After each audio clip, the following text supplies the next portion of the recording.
إنه من سليمان وإنه بسم الله الرحمن الرحيم. السلام عليكم ورحمة الله وبركاته. بسم الله الرحمن الرحيم. الحمد لله والصلاة والسلام على رسول الله محمد بن عبد الله وآله وصحبه ومن والاه. أما بعد. لا حول ولا قوة إلا بالله. سبحانك لا علم لنا إلا ما علمتنا إنك أنت العليم الحكيم. رب اشرح لي صدري ويسر لي أمري واحلل عقدة من لساني يفقهوا قولي واشرح لي صدري بجهل ولا سائل عنها. Bismillahirrahmanirrahim. Kita teruskan kemarin membahas tentang masjid. Sekarang kita membahas tentang azan. Azan ini merupakan salah satu syiar agama yang masih dan terus bisa kita dengarkan. Kenapa?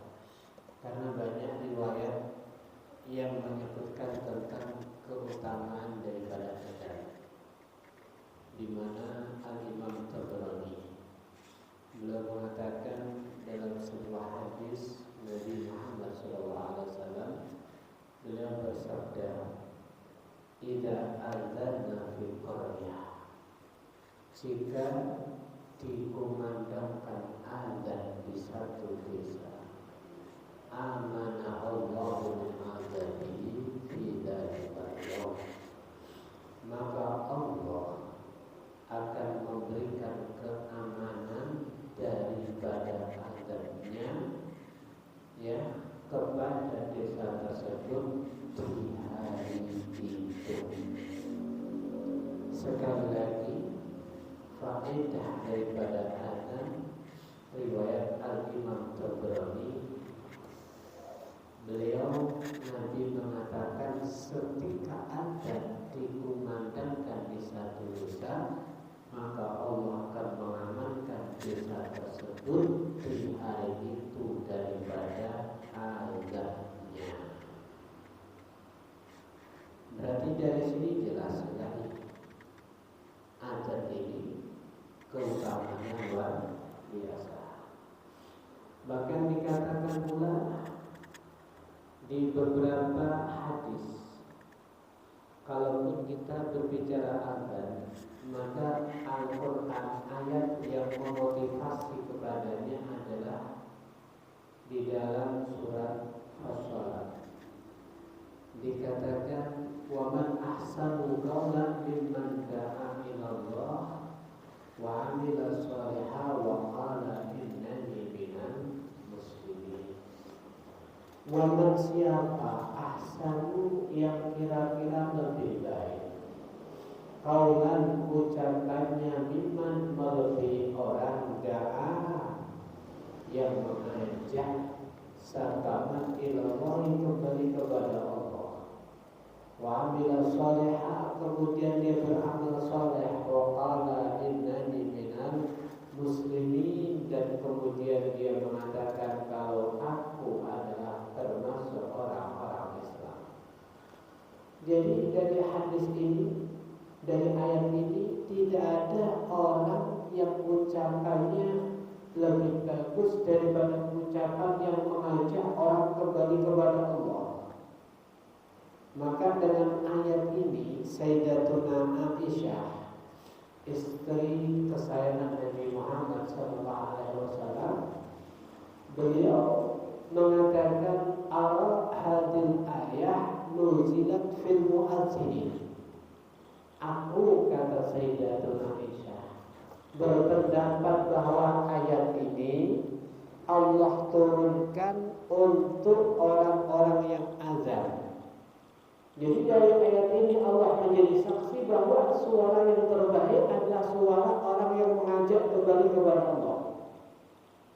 Maka dari itu dikatakan yufaru lil mu'adzin muntaha adani, wa yastaghfir lahu kullu radbin wa yabis.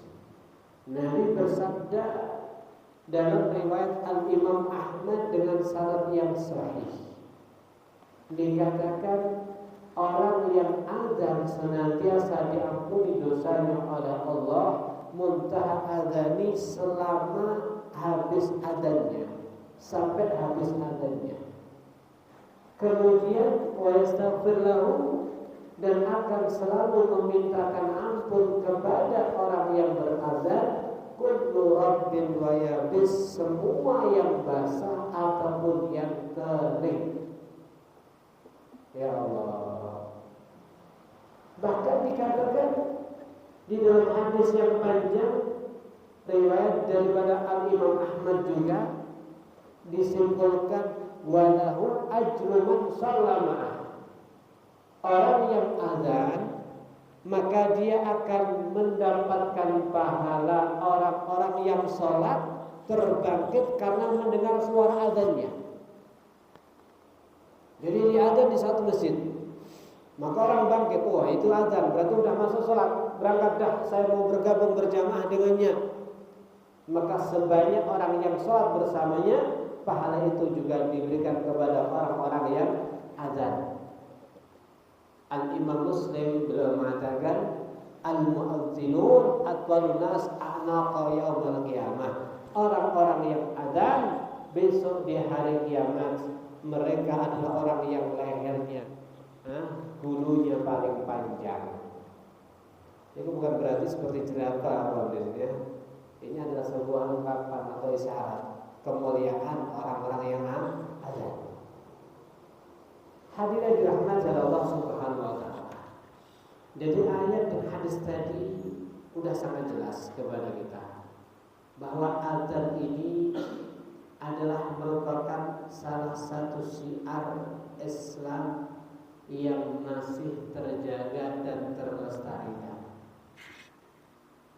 Harapan kita azan akan selalu ada. Kalau seandainya sampai sebuah kekuasaan daripada rezim melarang orang berazan, sudah habis. Azan ini luar biasa. Jangan kemudian mengatakan ini azannya orangnya cuma satu. Kalau bahasa Jawa borongan, dia azan, dia qomat, dia imam. Namanya borongan di sini. Walaupun seperti itu, tapi kan masih mengungkapkan suara azan, syiar daripada Islam. Ada beberapa fadilah yang bisa kita ambil ketika mendengar azan. Oh, itu sudah masuk waktu. Bagi musafir dia akan bisa mendeteksi. Oh, kalau kita mau cari masjid itu suaranya dari sana. Coba kita cari asal suara dari mana. Kemudian bagaimana tadi hadisnya, ketika satu desa diazani, maka Allah akan mengamankan kepada desa tersebut. Ini disebutkan di salah satu kitab, bercerita menanggapi tentang hadis tadi. Ketika azan dikumandangkan, maka insya Allah akan diberikan keamanan. Maka disebutkan dalam sarah daripada hadis tadi, Al-Imam Munawi belum mengatakan kami ada sebuah faedah. Apa itu? Sebuah cerita yang disebutkan oleh Al-Imam Razi. Dulu ketika terjadi sebuah kemaksiatan yang banyak terjadi di kota Baghdad, maka Imam Razi menyebutkan innal ma' zada bi Baghdad yauman hatta syarafat 'alal gharq. Satu ketika Baghdad itu kebanjiran, kedatangan air yang begitu banyak sekali, hampir saja tumpah dan bisa menenggelamkan kepada kota Baghdad. Maka ada sebagian orang soleh, dia berdiri di tepi daripada itu sungai. Ini jadi airnya itu ada di sungai, dibentuk seperti dam mungkin. Maka terus menambah terus. Ini kalau sampai damnya jebol, Baghdad bisa tenggelam. Maka ada orang soleh ada di pinggirnya itu melihat air terus datang seperti tak mau berhenti, maka menyimpulkan, la haula wala quwata illa billah gharikatil Baghdad. Ini air kalau kayak gini terus datang, maka kota Baghdad bisa tenggelam. Kemudian di saat dia seperti itu, maka ini orang soleh, orang yang suci hatinya, Allah berikan keistimewaan. Orang yang mungkin sudah tidak lagi nurutin daripada nafsu, ibadun kiramun asarullaha rabbahum, hamba yang mulia yang lebih mementingkan kepentingan Allah Subhanahu wa ta'ala. Maka Allah tampakkan kepadanya melihat ada dua malaikat yang turun dari langit. Maka salah satunya mengatakan, "Mada tu'bir tabeh? Kamu turun ada tugas apa?" Maka malaikat itu mengatakan, "Bitadriki Baghdad. Saya diperintahkan untuk menenggelamkan kota Baghdad." Terus sumanuh itu kemudian saya dicegah dan dilarang. Malaikat itu pun yang satunya bertanya, "Walima? Perintahnya kok gak sama?" Pertama diperintahkan untuk menenggelamkan Baghdad, kemudian kok tiba-tiba dilarang gak jadi, ya, di cancel. Apa sebabnya? Maka malaikat itu mengatakan, "Rafa'atil malaikatul lail annal bariha uftudat bi Baghdad sab'u mi'ati farjin haram." Malaikat malam, malaikat yang tugas di malam hari, naik datang kepada Allah memberikan laporan semalam itu telah terjadi 700 daripada perzinaan. Malam itu terjadi berapa? 700. Terjadi 700 daripada perzinaan. Masya Allah. Terjadi 700 perzinaan. Sampai akhirnya karena terjadi itu Allah marah besar.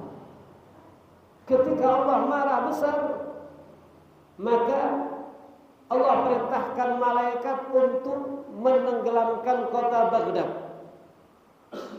Maka setelah rencana untuk ditenggelamkan, tiba-tiba malaikat siang juga memberikan laporan di kota Baghdad ada 700 suara adzan dan iqamah.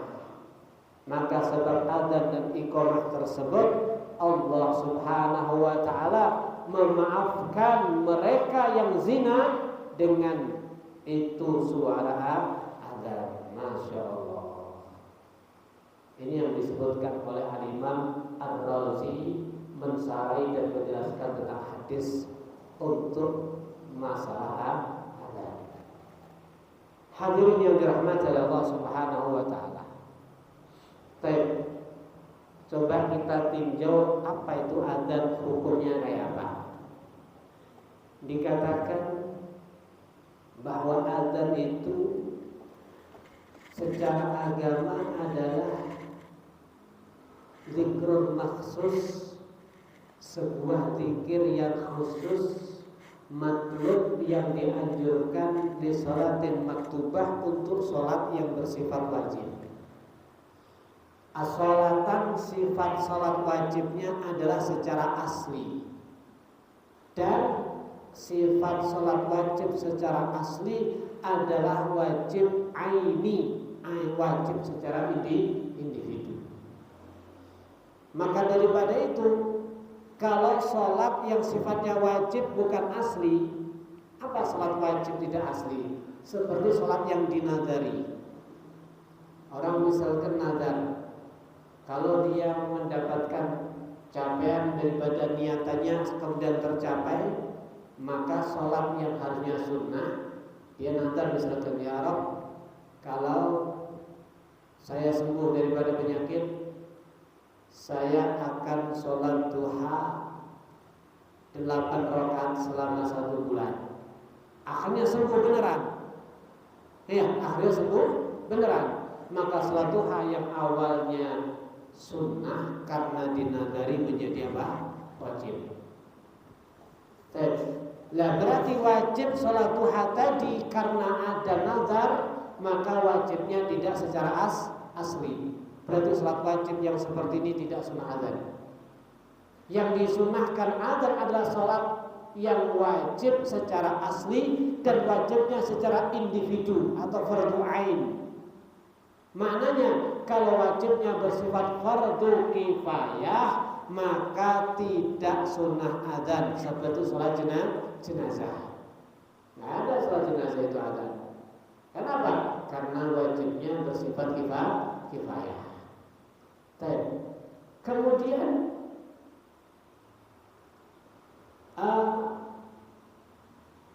adzan ini, hukum adzan iqamah ada 4. Yang pertama, disunahkan adzan sekaligus iqamah dalam 2 kondisi. Sholat 5 waktu yang sifatnya wajib. Yang kedua, sholat Jum'ah. Maka 2 sholat ini disunahkan adzan sekaligus iqamah. Ada lagi sebuah sholat yang sunnahnya cuma iqamah tanpa adzan. Jadi sunnahnya cuma qomat saja, tidak pakai adzan. Apa itu dan kapan? Idza jama'a baina sholatain. Kalau kamu sedang melakukan jama', mungkin karena musafir, ada urusan jama', maka dari satu sholat ke sholat yang lain tidak perlu adzan, cukup dengan iqamah. Ya. Atau mungkin Anda punya hutang sholat wajib yang jumlahnya banyak, kemudian Anda qadha'i dengan mutawali terus menerus. Taruh ya, kami sering didatangin orang, dia tanya, Ustaz, saya itu nakal. Ya, mantan nakal lebih bagus daripada mantan orang baik ya. Mantan preman lebih bagus daripada mantan ustaz ya kan? Saya nakal. Ya saya lulus, ada masalah. Gimana? Saya bertobat. Tapi saya sering tak sholat Ustaz. Ya kalau nggak sholat ya harus dikodok. Berapa jumlahnya? Ustaz kena dihitung Ustaz. Oke. Terus gimana Ustaz? Gini aja. Ente waktu kira-kira nggak sholat, di mana, kondisi apa, waktu itu kerja apa? Oh, saya mulai punya anak 1 sampai anak nomor 2 ini. Karena saya bengkel, sering tak sholatnya itu di waktu ini dan ini dan ini. Alas, ente perkirakan itu yang teliti sekira benar-benar sempurna. Kemudian jumlah misal total semuanya 1000. Oh, selalu saya agak sholat cuma zuhur sama asar Ustaz. Karena waktu bengkel itu kita ribet males. Adapun selainnya ya sudah. Berarti itu berapa tahun? Kalau 3 tahun, 1 tahunnya misalkan 350 kali 3, taruh 1000 aja dah. Nah berarti setelah itu ketika kamu punya kesempatan waktu, jangan sholat sunnah dulu. Ini aja dikodok. Ini aja dikodok. Buat tanggalan. Taruh misalkan Anda sholat terus, misalkan dia dikodok mutawali terus menerus, ya duhur misalkan, atau duhur asar misalkan. Kalau kodoknya mutawali terus menerus, di sini tidak sunnah adzan tapi cuma sunnah apa? Iqamah. Nah sholatnya sendiri, nggak ada masalah. Ya, jadi ada sunnahnya cuma iqamah, tidak sunnah adzan, seperti sholat yang dijama' atau qadha yang terus menerus. Ya, maka di sini sunnah adzannya cuma di sholat yang pertama, ketika menuju sholat yang kedua, ketiga, keempat dan seterusnya cukup dengan iqamah. Itu bagian yang kedua. Bagian yang ketiga adalah sunnahnya tidak adzan juga tidak iqamah, tapi sunnah an-nida. Nida itu memanggil. as-sholatu jami'ah. Ya, apa itu? Setiap sholat sunnah yang syariat datang mensunnahkan dilakukan berjamaah. Seperti sholat Id, Idul Fitri, Idul Adha. Itu syariat datang kepada kita, cara mengerjakannya dianjurkan sunnahnya berjamaah. Dan ketika sholat sunnah yang pengerjaannya dianjurkan berjamaah, maka nggak ada adzan, nggak ada iqamah, cukup dengan an-nida, memanggil. Gimana bunyinya? Sholatul Id rahimakumullah, seperti aja. Ya, nggak ada pakai adzan. Itu kalau sholat sunnah memang pengerjaannya disunahkan untuk apa? Jamaah. Banyak seperti sholat Id, sholat taraweh, sholat khusufain, ya, gerhana matahari, gerhana rembulan. Tapi kalau ada sebuah sholat yang tidak dianjurkan, sholat sunnah yang pengerjaannya nggak ada anjuran berjamaah, kemudian dibuat jamaah, bagaimana? Kalau bicara sah, tapi tidak menambah afdal, seperti duha, ya, tahajud dan yang sebagainya, berarti nggak sunnah, nida. Kemudian yang terakhir, sekali lagi, bagian terakhir, nggak sunnah azan, nggak sunnah iqamah, juga tidak sunnah nida. Ada panggilan tadi, sholatul Id rahimahullah, nggak sunnah seperti itu. Apa itu? Ya, sholat sunnah yang memang cara melakukannya tidak ada anjuran dari agama untuk dikerjakan dengan sholat jamaah. Berbicara azan, ada beberapa pendapat yang mengatakan juga sunnah azan di lain kondisi tadi. Kalau kondisi tadi azan kan seperti sholat wajib yang sifatnya ain dan sifatnya asli. Ini ada nggak kondisi yang lain kita boleh azan? Ada. Seperti apa? Nabi mengatakan ketika ada bayi lahir, sunnah untuk mengadzani telinga kanan, iqamah telinga kiri. Kemudian al-mahmum wal masrum. Kalau ada orang tersungkur, maaf mungkin kelebon jin gitu ya, ayanan atau apa, maka sunnah diadzani. Atau ghadban, ada amarah, sunnah diadzani. Man sa'a khuluquhum, ada orang akhlaknya jelek, mungkin maaf ya, depan rumah inti sering dibuat cangkruk preman misalnya, yang di situ dia minum khamr. Kita mau ngusir, nanti kita malah dihancurkan, pecahin kaca rumah kita. Kita mau ini, misal seperti itu, alas kita ada sudah. Allah akbar bisa. Insya Allah. Kenapa? Mansahulul insan. Kalau ada sebuah, kalau bahasa kita apa ya, dadi. Orang itu kadang-kadang dia diem, tapi kalau udah dadi marah, dia seperti lepas kontrol. Maka di saat ada orang malah lepas kontrol, maka azan bagus. Bahkan bukan sekedar manusia, hayawan. Kalau ada hayawan marah lepas kontrol, diadzani juga bagus. Wa indal harid, wa indal taghawli ghailan. Kita pernah membuktikan sering. Saudara kita naik mobil, ada hujan keras, angin kencang dan sebagainya. Kita cuma bingung. Maka biasanya kalau segera azan, angin kencang, hujan itu segera reda. Kita nyoba berkali-kali, coba itu berapa kali. Ada hujan kencang apa? Langsung ada.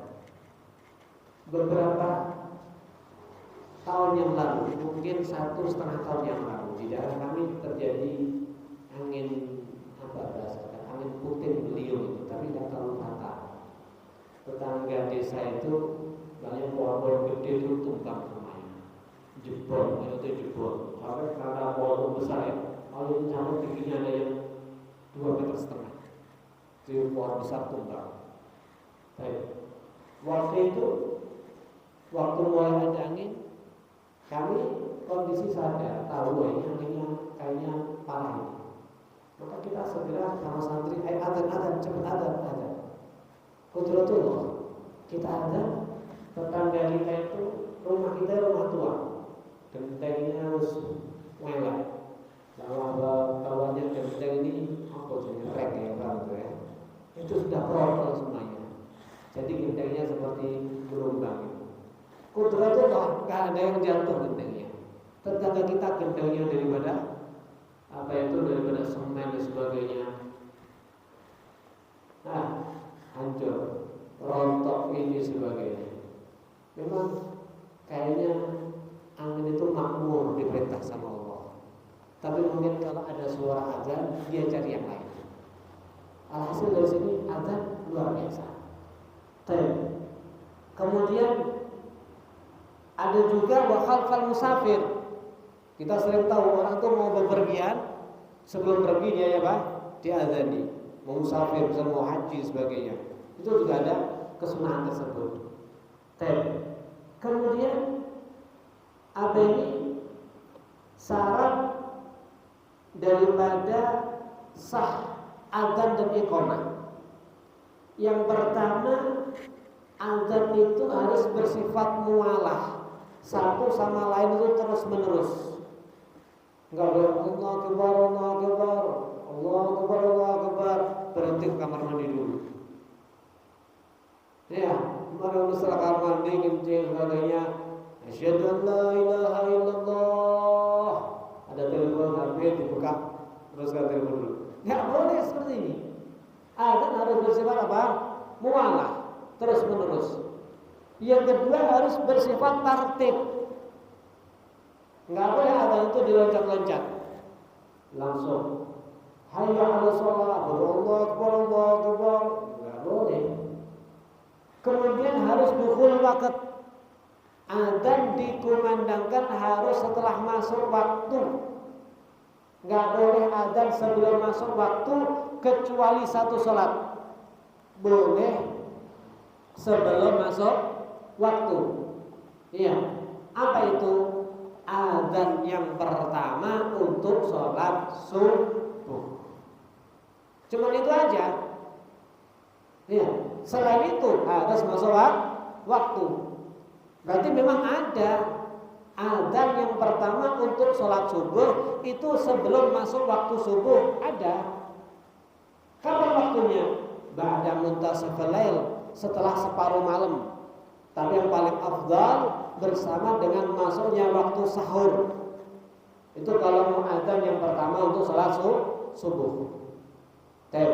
Berarti kalau azan yang kedua tentu setelah masuk waktu. Atau mungkin Anda yang pakai riwayat kalau sholat Jumat ada 2 azan, ikut daripada Sayyidina Utsman.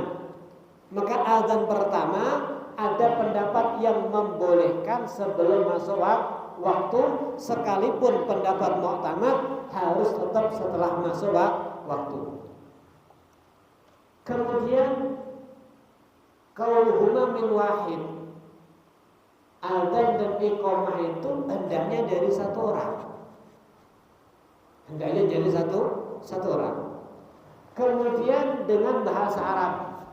Jangan diterjemahkan ya Allah gede banget misalkan seperti itu.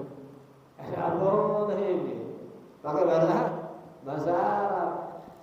Bahasa Madura hancur lagi ya Pak, gede banget itu.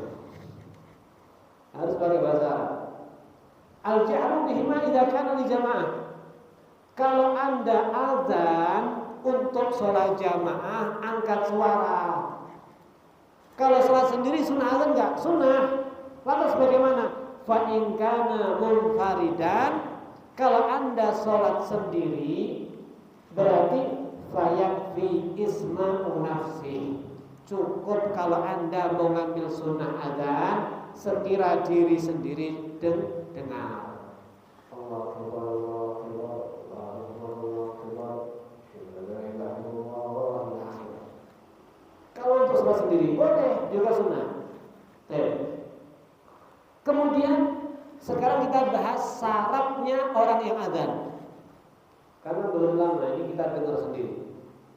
Apa di daerah kami ada salah satu perempuan, orangnya semangat.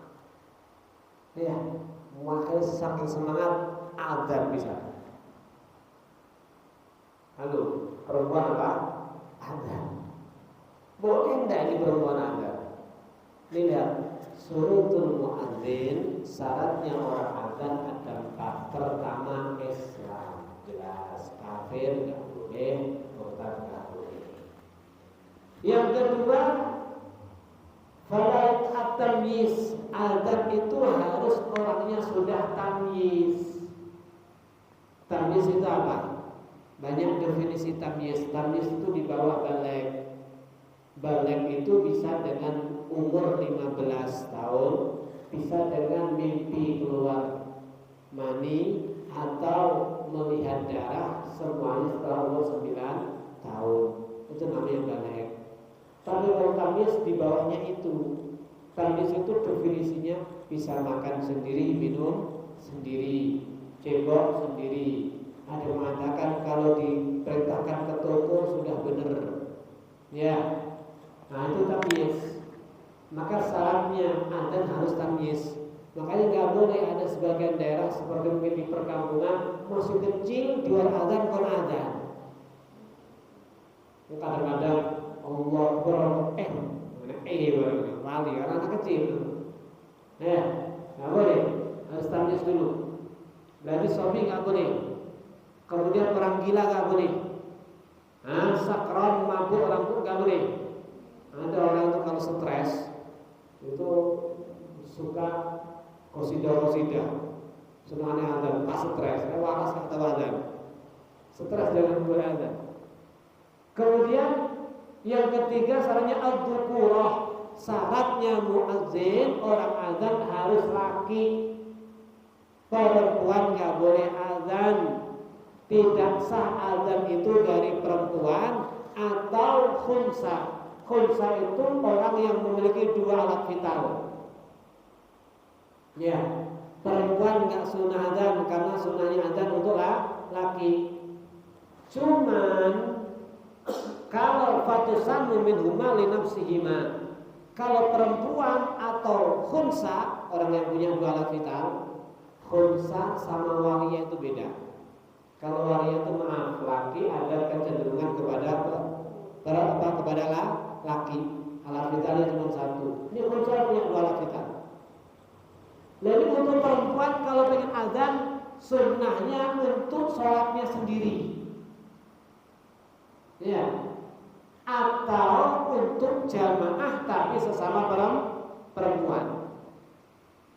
Baru boleh. Ya. Tadi kenapa? Syaratnya adzan, muadzin orang yang adzan harus laki. Bukankah adzan itu sunnah untuk didengarkan? Kalau ada adzan, bahkan Anda punya kesibukan apapun, kalau bisa berhenti. Seperti Anda ngajar, seperti Anda berhenti, kecuali Anda sholat. Ya, kalau sholat sempurnakan sholat. Baru setelah sholat kita menjawab adzan. Tapi kalau kesibukan yang lain berhenti dulu. Kenapa? Karena sunnah untuk mendengarkan adzan. Maka dari sini kalau seandainya perempuan dia adzan, kita disunahkan untuk mendengarkan. Tapi dalam satu sisi suara perempuan ada juga yang mengatakan aurat, yakni sesuatu yang harus ditutup. Nah kalau seandainya perempuan adzan berarti ini syariat membingungkan. Satu sisi ojo seneng ngrungokne suara wedok, ada yang mengatakan perempuan itu suaranya aurat. Tapi kalau dia adzan, kita disunahkan untuk mendengarkannya. Ini hukum jadinya nggak jelas. Ya, oleh karenanya bahkan juga disunahkan apa? Kita disunahkan untuk memandang orang yang sedang adzan. Sunahnya seperti itu. Ya, berarti dari sini kalau perempuan dia adzan, kita disunahkan untuk memandang. Lah, kita nggak boleh. Baik, ini semuanya tidak sesuai dengan tujuan kita syariat. Kalau seandainya perempuan adzan. Kemudian perempuan cuma boleh adzan untuk urusan sholatnya sendiri atau sholat jamaah di antara perempuan. Perhatikan, kalau adzan itu sunnahnya dengan suara yang lantang. Tapi kalau iqamah suaranya pelan. Kenapa? Karena adzan itu memanggil yang ada di luar. ayo masuk masjid, ayo, maka suaranya lantang. Tapi kalau iqamah cuma mengajak berdiri, ayo kita sholat wajib, berarti orang yang udah ada di dalam masjid, makanya suaranya tidak perlu diangkat dengan suara yang keras. Ya, pada tahta kalman yang besar. Berarti dari sini, kalau seandainya perempuan azan di antara mereka jamaah, di antara mereka jangan ngangkat suara, pelan aja. Kalau seandainya cuma iqamah saja juga pelan. Baik. Kemudian syaratnya ada lagi, dia harus tahu kalau itu sudah masuk waktu. Di daerah kami ada orang tua, wong tua diomongi engkel. Ya, dia pokoknya tangi dulu yang masjid nyekel kentongan, kentong paling wajar. Hatta belum masuk waktu. Orang tua terus mau lawas, mau kuno, tangi dulunya masjid berada kentongan, tolong ada seperti itu. Makanya orang azan itu harus tahu dulu masuk waktu atau belum. Kalau sudah tahu masuk waktu, baru kumandangkan suara azan. Kalau ragu jangan. Karena suara azan kamu menjadi pedoman seseorang. Dengan mendengar suara azan kamu, akhirnya orang, ayo kita sholat, selanjutnya kita akan segera pergi, mau keluar kita. Ternyata belum masuk waktu. Sehingga ada orang sholat karena dengar azan kamu. Berarti ada sholat yang gak sah. Penyebabnya siapa? Ya kamu yang azan. Makanya benar-benar harus setelah masuk waktu.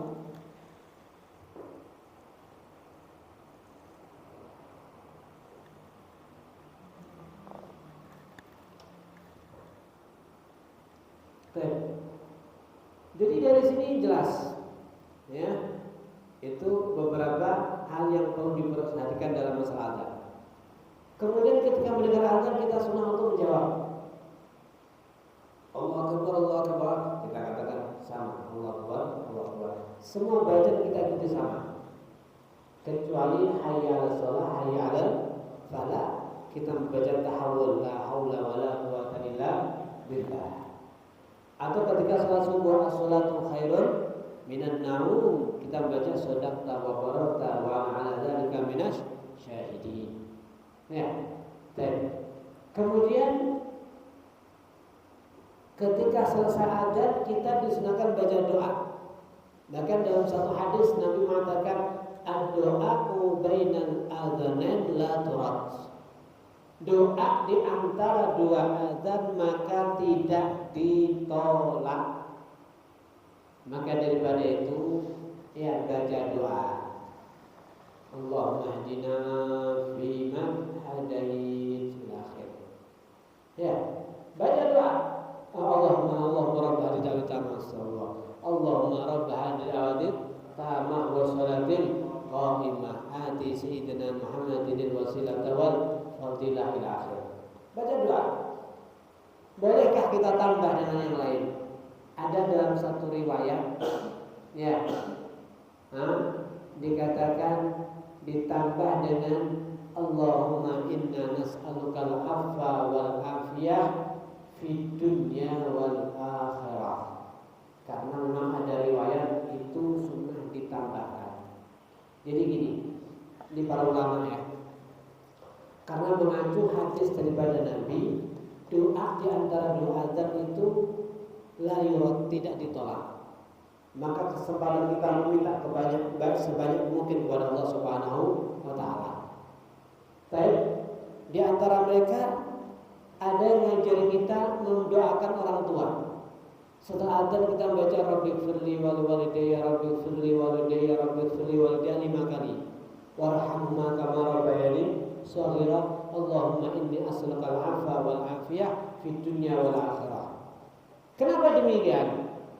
Karena Allah memerintahkan kepada kita untuk baik sama orang tua, perintahnya bareng bersama dengan salat. Wa qadara rabbuka alla ta'budu illa iyyahu wa bil walidaini ihsana. Allah udah putuskan Tuhan kamu kepada kita, jangan menyembah kecuali kepada Allah. Artinya sholat kepada Allah, jangan selainnya. Sholat itu sehari 5 kali. Berarti para ulama ahli tafsir ada yang mengatakan kalau doa sama orang tua jangan kurang dari 5 kali dalam seharinya. Ya, bahkan Al-Quran mengajari kepada kita, wa qur rabbirhamhuma kama rabbayani shaghira. Allah ngajari, nih caranya kamu doakan sama orang tua gini, rabbirhamhuma, ya Rabb irhamhuma, rahmati keduanya kama rabbayani shaghira, seperti keduanya merahmati kepada aku di waktu aku masih kecil. Sehingga dari sini para ulama membuat sebuah strategi supaya kita tidak lupa dalam seharinya doakan orang tua, maka baca doa Rabbighfirli walidayya tadi setelah sholat 5, setelah doa azan 5 kali. Kemudian juga ada yang mengatakan Allahumma barik lana fi dzurriyyatina wa la tadurrahum wa wafiqna wa iyyahum li ta'atik warzuqna birrahum. Ini perhatikan, orang itu dalam riwayat daripada para sahabat mengatakan tarkud doa lil walidain yudayyiqur rizqa, meninggalkan doa kepada orang tua menjadikan rezeki kamu jadinya sempit. Ya, meninggalkan doa sama orang tua jadi rezeki sempit. Kalau Anda ahli doa sama orang tua, lawan katanya rezekinya luas. Cuma perhatikan ya, kami tadi malam baca kitab itu ada satu faedah yang luar biasa terkait orang tua. Dikatakan doa walid liwaladih kadoain nabi li ummati. Doanya orang tua laki kepada putranya, kepada anaknya, seperti doanya Nabi kepada umatnya. Artinya mustajab. Berarti kalaupun marah, jangan doa yang enggak kepada anak. Ini di dalam hadis disebutkan walid, orang tua laki. Bagaimanakah orang tua perempuan? Padahal secara konsep Islam, ketika ada orang datang ke Nabi Muhammad, siapa yang saya muliakan? Dia makan ummuka, ibu kamu. Kemudian siapa ya Rasulullah? Ibu kamu sampai 3 kali. Setelah itu baru orang tua kamu, orang tua laki kamu. Kalau orang laki saja doanya ke anak seperti Nabi kepada umatnya, bagaimana doa ibu kepada anaknya? Ini sedikit saya kutip. Al-Qamah itu dikatakan kasirus shaum, ya kasirus shalah, kasirus shadaqah, wastahada fihim. Al-Qamah itu ngomong di sholat semangat luar biasa, puasa semangat luar biasa, sedekah semangat luar biasa.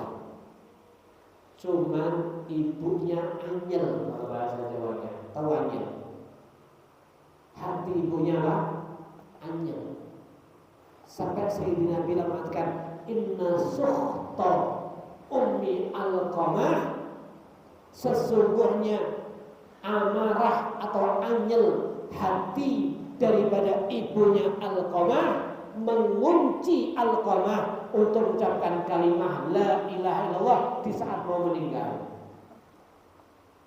Sampai pada akhirnya ibunya dipanggil sama Nabi. Nabi mengatakan, wahai ibu Al-Qamah, kamu saya tanya, tolong jawab yang jujur. Kalau kamu nggak jujur, jangan salahkan saya. Ayat turun tentang kedosaan kamu. Jawab yang jujur. Iya ya Rasulullah, ada apa ya Rasulullah? Al-Qamah itu gimana? Wah, Al-Qamah itu sholatnya hebat, ini disebutkan. Saya nggak tanya itu. Haluk kamu dengan nanya ke Alqamah, ya apa? Langsung tak berani berdusta. Ini sahid. Kulo anyel aja Nabi. Saya marah. Maka Nabi mengatakan, Bilal, ambil kayu bakar, kumpulkan yang banyak, kita bakar aja dah Alqamah. Ini sahabat yang pandai sholat, semangat sedekah, semangat puasa, mau mati ucapkan kalimat la ilaha illallah aja nggak mampu. Kita bakar aja dah. Ada apa dibakar ya Rasulullah daripada dibakar di akhirat? Maka ibunya langsung balik, ya Rasulullah, buah fuadi, dia sabar fuadi, ya apa dia adalah buah hati saya, ini sebagainya. Ya sudah, maafkan. Akhirnya Ibu Alqamah mengatakan, innallaha wa malaikatahu wal hadirin. Allah saksinya, malaikat saksinya, yang hadir semua yang saksinya. Saya ridho dengan putra saya Alqamah. Nabi tidak berhenti di sini. Nabi mengatakan, Bilal, coba cek ke rumah Alqamah, bisakah dia ucapkan kalimat la ilaha illallah atau masih terkunci mulutnya? Jangan-jangan ibunya ucapkan tadi karena sungkan kepada kita. Lesannya mengatakan ridho, hatinya tetap anyel. Maka Bilal langsung lari ke rumah Alqamah. Sebelum masuk, dari luar udah terdengar Alqamah dituntut kalimat la ilaha illallah. Akhirnya pun diikuti dan mati dengan membawa kalimat la ilaha illallah. Lihat. Jadi jangan sampai orang tua angel sama. Kalau kita dengan berbakti kepada Allah, rezeki dibuat lancar. Bahkan dikatakan dalam kitab Taurat itu dikutip, Allah kasih wahyu kepada Nabi Musa.